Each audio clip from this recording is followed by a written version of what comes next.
The wind whispered secrets through Redemption Gulch, a town etched with the harsh lines of hardship and hope. Dust devils danced in the main street, swirling around weathered buildings that leaned like weary travelers. The sun beat down mercilessly, baking the parched earth and turning the air thick and heavy. Folks here relied on the Lucky Strike gold mine, a fickle provider that offered riches one day and heartache the next. Each swing of the pickaxe, each pan of dirt, was a prayer whispered to the mountains, hoping for a glimmer of gold to ease their struggles. Redemption Gulch wasn't known for its beauty, but for its grit. Its inhabitants, hardened by the unforgiving landscape, were a mix of prospectors, shopkeepers, and families clinging to a dream. They were suspicious of outsiders, slow to trust, and quick to judge. The church bell, a cracked and mournful sound, was their only real entertainment. The saloon, the Golden Nugget, offered solace, though often fleeting, in the form of cheap whiskey and tall tales. Life was a constant battle against the elements and each other. The town marshal, a burly man named Silas, tried his best to maintain order, but his authority was often tested by the rough-and-tumble crowd. He was more of a mediator than a lawman, settling disputes over land claims and gambling debts. The general store, owned by a shrewd woman named Martha, was the heart of the community, providing everything from flour and sugar to shovels and dynamite. It was also the hub of gossip, where rumors spread like wildfire, fanned by the dry desert wind. The schoolhouse, a small, dilapidated building, stood as a testament to the town's hope for a brighter future, even if few children actually attended. The Lucky Strike mine dominated the skyline, its towering machinery a stark contrast to the natural beauty of the surrounding mountains. It was a symbol of both prosperity and peril, providing the town with its livelihood, but also claiming lives through cave-ins and accidents. The air was always thick with the smell of dust and gunpowder, a constant reminder of the dangerous work that kept Redemption Gulch alive. Evenings brought a brief respite from the heat, as the sun dipped below the horizon, painting the sky in fiery hues of orange and purple. But the darkness also brought its own dangers, as coyotes howled in the distance and shadows danced in the corners of the mind. Redemption Gulch, a town built on dreams and forged in hardship, was a place where anything could happen and often did. Amidst the grit and grime of Redemption Gulch lived Sarah. She wasn't a flower blooming in the desert. She was more like a sturdy cactus, prickly on the outside, but surprisingly resilient within.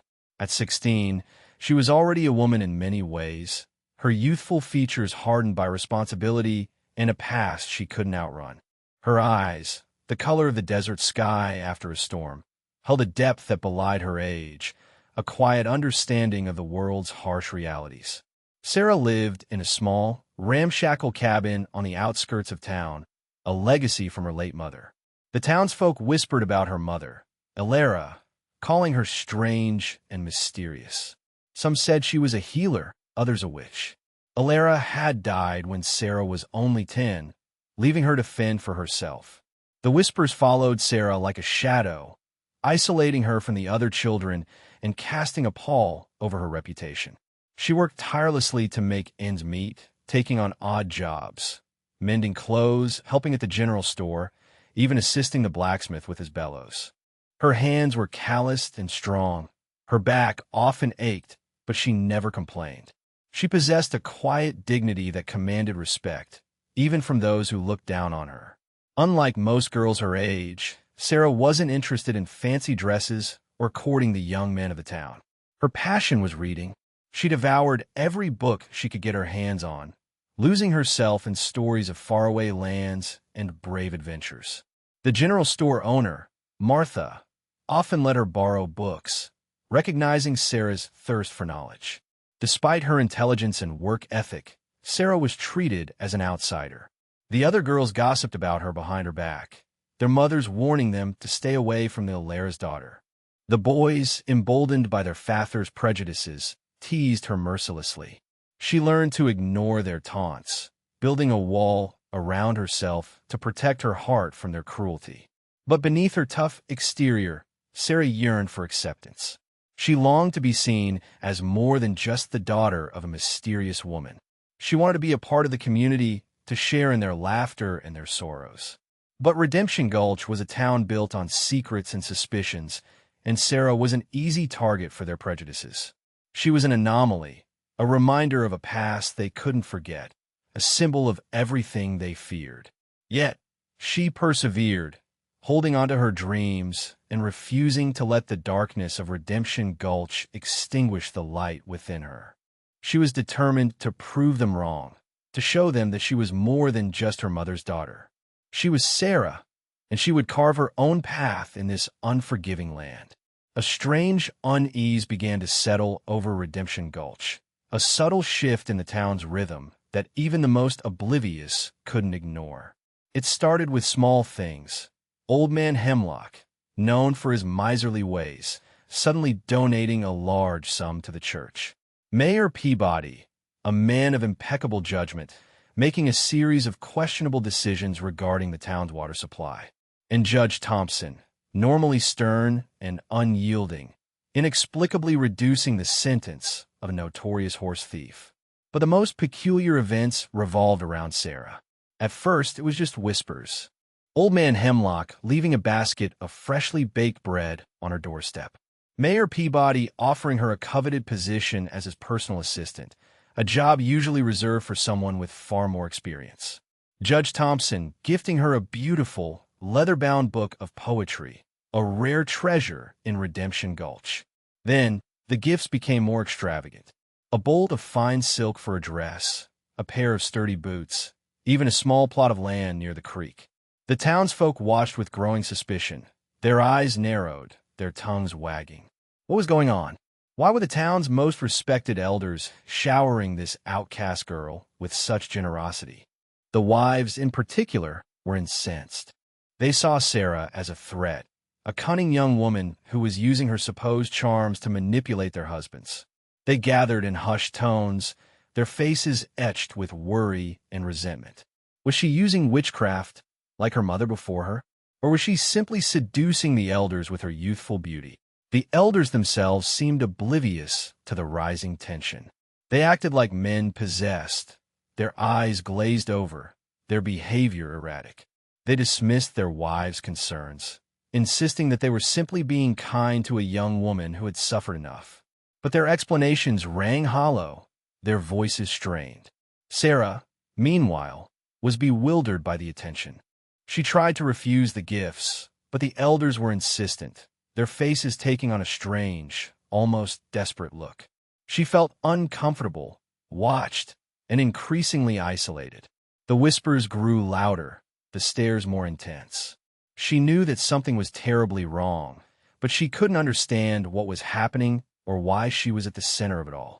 The unease in Redemption Gulch was building, a storm brewing on the horizon, and Sarah was caught right in the middle. The simmering resentment finally boiled over. Accusations, sharp and stinging as desert thorns, were hurled at Sarah from every corner of Redemption Gulch. The wives, led by the formidable Mrs. Peabody, were the most vocal. They gathered outside Sarah's cabin, their faces contorted with anger and jealousy, their voices raised in a chorus of condemnation. "Witch!" they screamed. "Siren! She's bewitched our husbands." Others joined in, fueled by their own anxieties and prejudices. Some whispered about Alara, Sarah's mother, claiming that the girl had inherited her dark powers. Others pointed to the elders' erratic behavior as proof of Sarah's manipulation. They claimed she was using them for her own gain, preying on their weaknesses and exploiting their good nature. Even those who had previously shown Sarah kindness now turned against her, succumbing to the pressure of the mob. Martha, the general store owner, who had once lent Sarah books, now avoided her gaze, her face etched with uncertainty.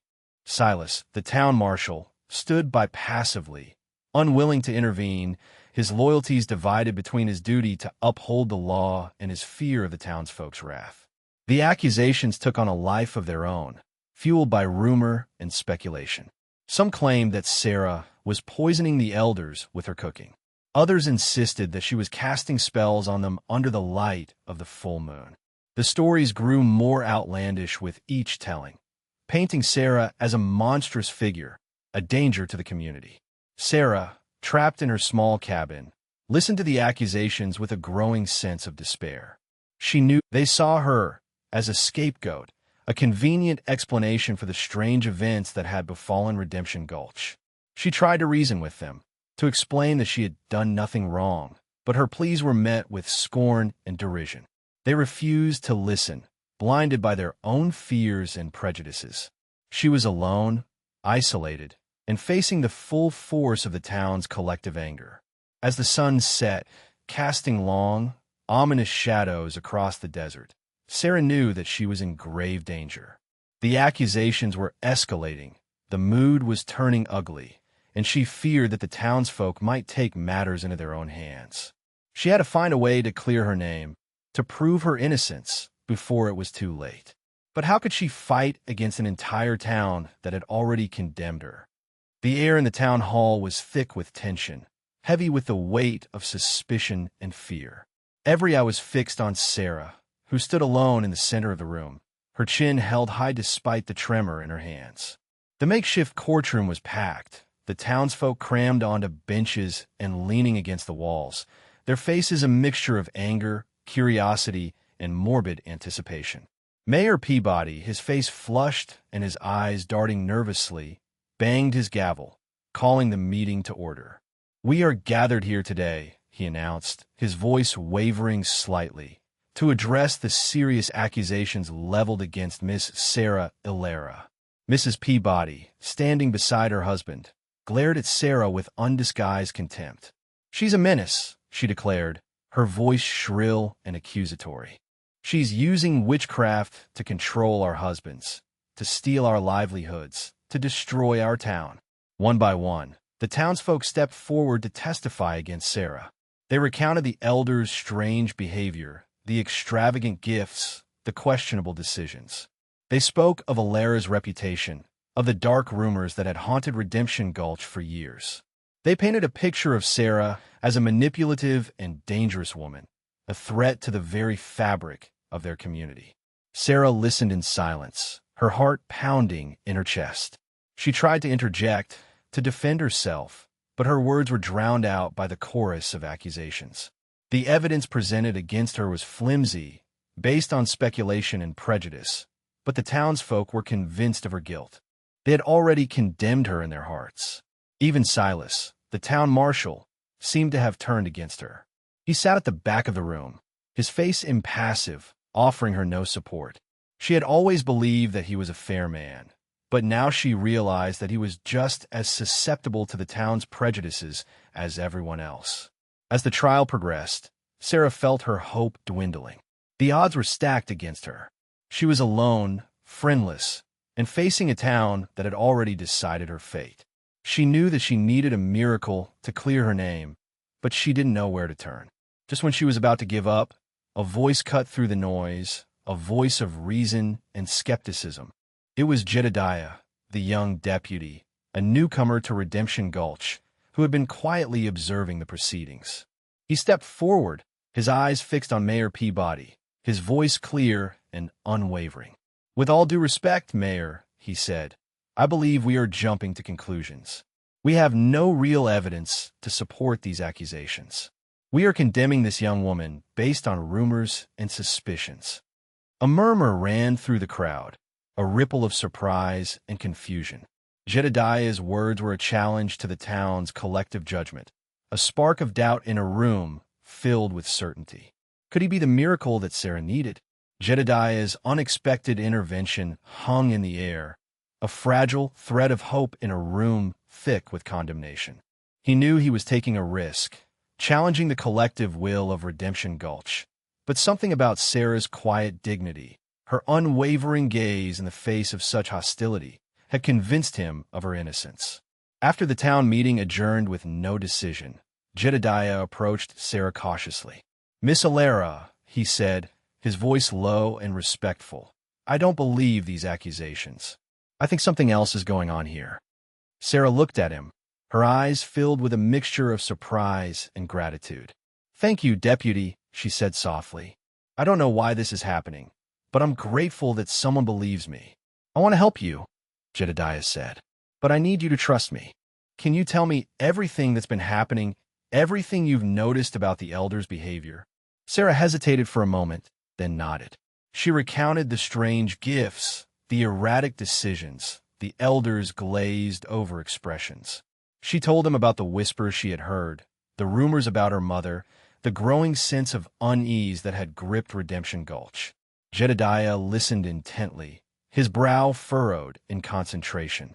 He was a sharp observer, a keen judge of character. He noticed the inconsistencies in the townsfolk's stories, the gaps in their logic, the underlying currents of fear and prejudice that were driving their accusations.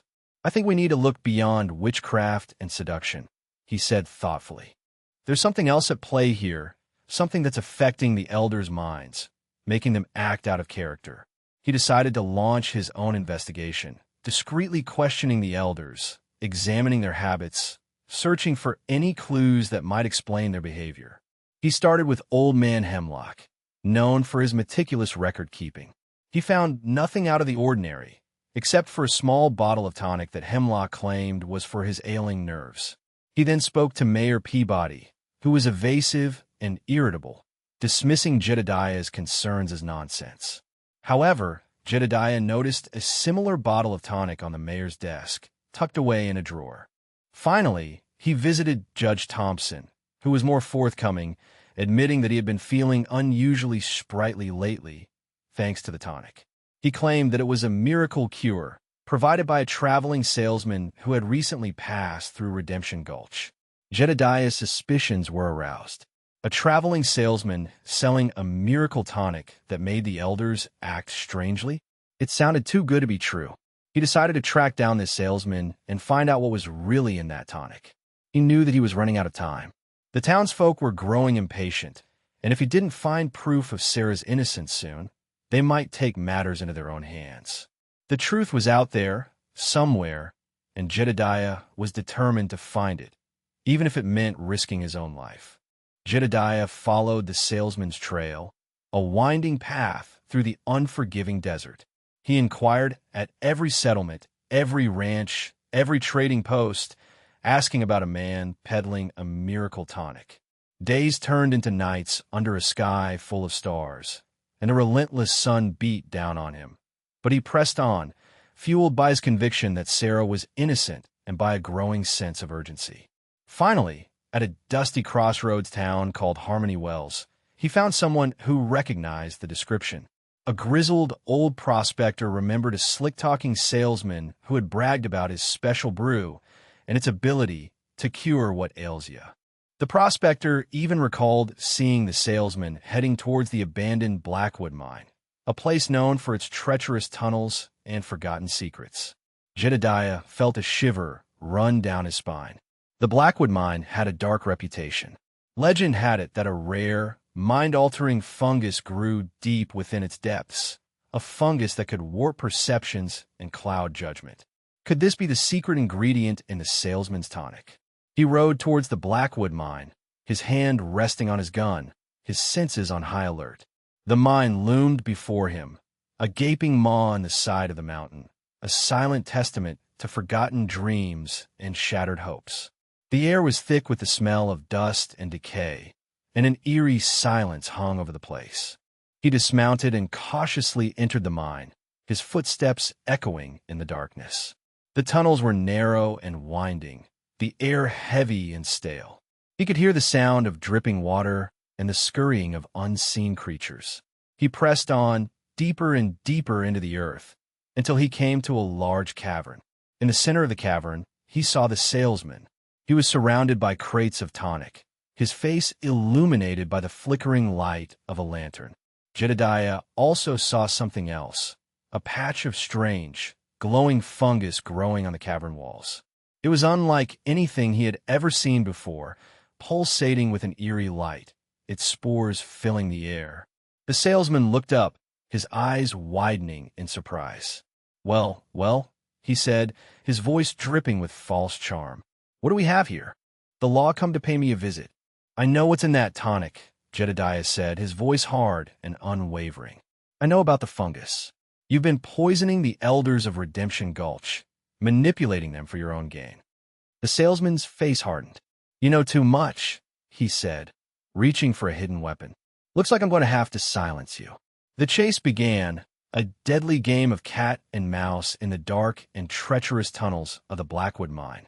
The truth about Redemption Gulch was buried deep within those tunnels, and Jedediah was determined to unearth it, no matter the cost. The chase through the Blackwood mine was a desperate dance between justice and greed. Jedediah, hampered by the darkness and the treacherous terrain, pursued the salesman with relentless determination. The salesman, nimble and cunning, knew the mine like the back of his hand, using its labyrinthine tunnels to his advantage. Gunshots echoed through the caverns, the sound amplified by the enclosed space. Dust and debris rained down from the ceiling as Jedediah fired at the fleeing figure, narrowly missing his target. The salesman returned fire, the bullets ricocheting off the walls, adding to the chaos. Jedediah knew he had to be careful. One wrong step could send him tumbling into a bottomless pit or collapsing a tunnel, burying him alive. But he couldn't let the salesman escape. He had to bring him back to Redemption Gulch and expose his lies, not only to clear Sarah's name, but also to save the town from his insidious influence. As he chased the salesman deeper into the mine, Jedediah began to feel the effects of the fungus himself. The air was thick with its spores, and his senses started to distort. The walls seemed to be closing in on him. The shadows danced in his peripheral vision, and his thoughts became jumbled and confused. He stumbled, catching himself just before he fell into a deep crevice. He knew he had to resist the effects of the fungus, to maintain his focus and his resolve. He took a deep breath, forcing himself to concentrate on his mission. Finally, he cornered the salesman in a dead-end tunnel. The salesman, panting and sweating, turned to face him, a desperate look in his eyes. "It didn't have to be this way," he said, his voice trembling. "I was just trying to make a living." "You were poisoning people," Jedediah retorted, his gun trained on the salesman. "You were exploiting their weaknesses for your own gain. That's not making a living. That's preying on the vulnerable." "They wanted the tonic," the salesman protested. "They were willing to pay for it. I just gave them what they wanted." "You knew what it was doing to them," Jedediah said. "You knew it was clouding their judgment, making them act irrationally. You took advantage of their desperation." The salesman remained silent, his eyes filled with a mixture of fear and defiance. Jedediah knew that he had won. The salesman was trapped, his scheme exposed, his lies unraveling. But the battle wasn't over yet. He still had to bring the salesman back to Redemption Gulch and convince the townsfolk of the truth. And he still had to deal with the lingering effects of the fungus, which threatened to undermine his own sanity. The darkness of the Blackwood mine had revealed the truth about Redemption Gulch, but it had also tested Jedediah's courage and his resolve. He had to emerge from the darkness victorious, not only for Sarah's sake, but also for the sake of the town he had sworn to protect. Hauling the captured salesman before him, Jedediah returned to Redemption Gulch. The journey was slow and arduous, the salesman sullen and uncooperative. Jedediah, still fighting the lingering effects of the fungus, struggled to maintain his focus, his head throbbing, his vision blurred. As they rode into town, the townsfolk emerged from their homes, their faces a mixture of curiosity and apprehension. They had heard rumors of Jedediah's investigation, but they didn't know what to believe. They saw Jedediah leading the salesman, his hands bound, his face bruised, and they knew that something significant had happened. Jedediah led the salesman to the town hall, the same room where Sarah had been unjustly accused. He addressed the crowd, his voice hoarse but firm. "I have brought the man who has been poisoning your minds, the man who has been exploiting your town for his own gain." He presented the evidence he had gathered, the crates of tonic, the patch of fungus from the Blackwood mine, the salesman's own admission of guilt. He explained how the fungus, a rare and potent species found only in the depths of the mine, had been used to cloud the elders' judgment, making them susceptible to manipulation. "This man," Jedediah said, pointing to the salesman, "knew about the effects of the fungus. He knew that it would make you act erratically, make you make poor decisions. He used that knowledge to his advantage, selling you a false cure and profiting from your misfortune. The townsfolk listened in stunned silence, their faces etched with disbelief and shame. They looked at the salesman, their eyes filled with anger and betrayal. They had been deceived, manipulated, and their town had been brought to the brink of chaos. Mrs. Peabody, her face pale, stepped forward. "Is this true?" she asked, her voice trembling. "Have we been bewitched by this charlatan?" The salesman remained silent, his eyes darting nervously from face to face. He knew that his lies had been exposed. They had allowed their prejudices and their fears to blind them to the truth. Sarah, who had been standing at the back of the crowd, stepped forward. She looked at the townsfolk, her eyes filled with forgiveness and understanding. "It's over now," she said softly. "The truth is out. We can start to heal." But the healing process wouldn't be easy. The town had been deeply wounded, its trust shattered, its sense of community fractured. It would take time, patience, and a willingness to forgive to rebuild what had been lost. The darkness of the Blackwood mine had cast a long shadow over Redemption Gulch, but with Jedediah's help, the town had found a glimmer of hope, a chance to redeem itself from its own mistakes. The silence in the town hall was broken by a low murmur, a collective groan of realization. The townsfolk, their minds clearing from the lingering effects of the fungus, began to understand the extent of the salesman's deception. They had been so focused on blaming Sarah, so consumed by their own fears and prejudices, that they had failed to see the true threat. Sarah, seeing the change in their faces, stepped forward, her voice filled with compassion. "We all make mistakes," she said. "The important thing is that we learn from them. We can't let this experience make us bitter or distrustful. We have to forgive each other and move forward." Her words had a profound effect on the townsfolk. They realized that she was right. They had been wrong to accuse her, wrong to ostracize her, wrong to let their prejudices cloud their judgment. They had to make amends. One by one, they approached Sarah, offering their apologies. Mrs. Peabody, her eyes filled with tears, clasped Sarah's hand. "I'm so sorry," she said, her voice trembling. "We were so wrong about you. Can you ever forgive us?" Sarah smiled. "There's nothing to forgive," she said. "We all make mistakes." Silas, the town marshal, stepped forward, his face etched with shame. "I should have known better," he said. "I let my fear get in the way of my duty. I promise to do better in the future." Jedediah watched the scene unfold, his heart filled with satisfaction. He had helped to clear Sarah's name, but he had also helped to heal a town that had been deeply wounded. He had shown them the importance of questioning assumptions, of challenging prejudices, of seeking the truth, even when it was difficult. But the salesman's exploitation went beyond just the elders. Jedediah discovered that the salesman had been buying upland claims for next to nothing, knowing that the elders, under the influence of the fungus, would undervalue them. He had also been manipulating the price of goods at the general store, taking advantage of Martha's clouded judgment. The townsfolk, now fully aware of the salesman's scheme, were determined to reclaim what they had lost. They confronted the salesman, demanding that he return the stolen land claims and the ill-gotten profits. The salesman, seeing that he had no other choice, reluctantly complied. As the sun set over Redemption Gulch, casting a warm glow over the town, a sense of hope and renewal filled the air. The darkness of the Blackwood mine had been lifted, and the town was ready to embrace a new era of honesty, trust, and community. But before they could fully celebrate, Jedediah realized something. The salesman's escape had to be prevented. He still had the stolen money and could potentially return with more of the fungus.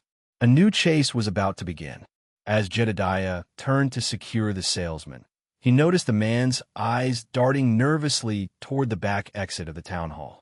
With a sudden burst of energy, the salesman shoved past Jedediah and bolted for the door, disappearing into the twilight.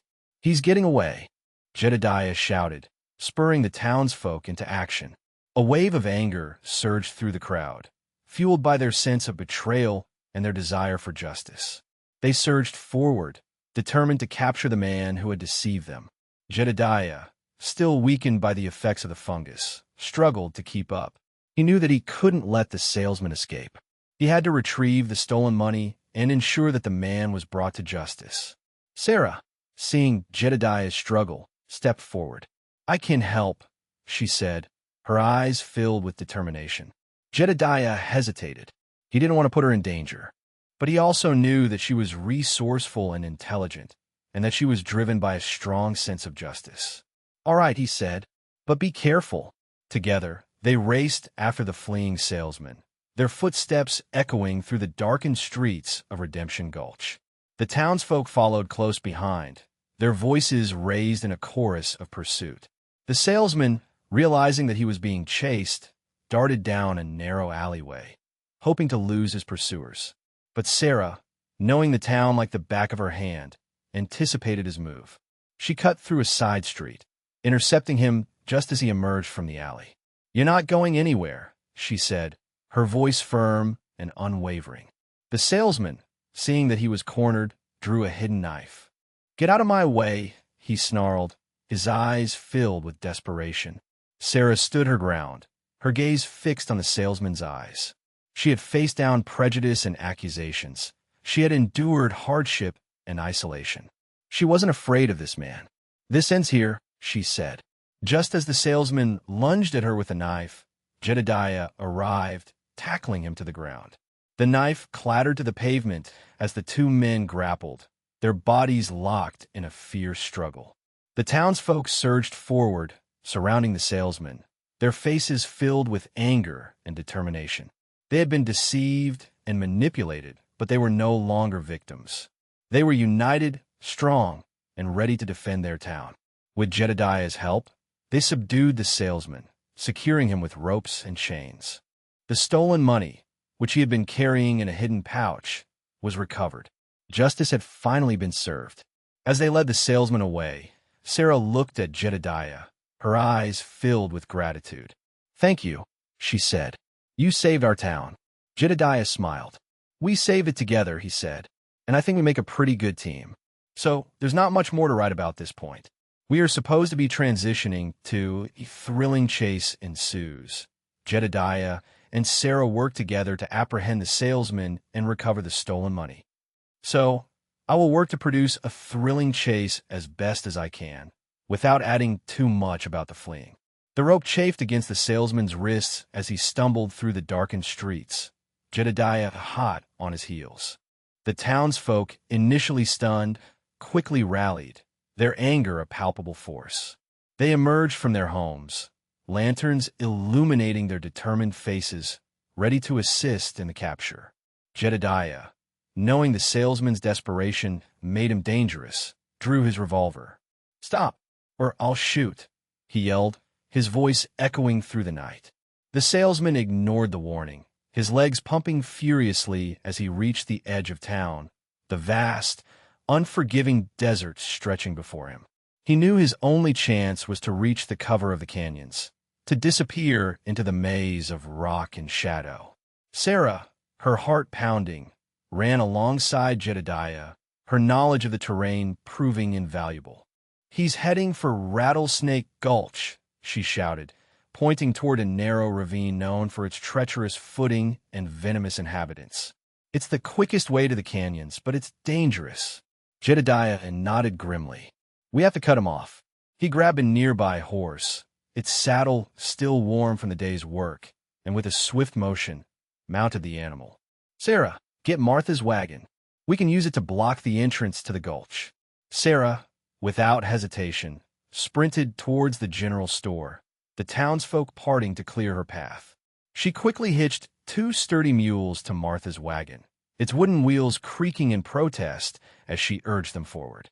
The chase was on, a thrilling race against time and desperation. Jedediah, riding hard, gained ground on the salesman, the desert wind whipping through his hair. The townsfolk, some on horseback, others on foot, followed close behind, their lanterns bobbing like fireflies in the night.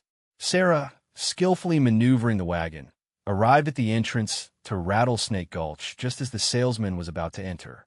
With a loud crack of the whip, she steered the wagon directly into his path, blocking his escape. The salesman, his face contorted with rage, slammed to a halt, his eyes darting frantically for another way out. But there was none. He was trapped. Jedediah, dismounting his horse, approached the salesman cautiously, his revolver still drawn. "It's over," he said, his voice firm but weary. "There's nowhere left to run." The thrill of the chase was palpable, the tension thick enough to cut with a knife. The salesman, trapped between the wagon and the sheer rock face of Rattlesnake Gulch, knew he was defeated. His bravado crumbled, replaced by a desperate plea. All right, you got me. Just let me go. I'll disappear.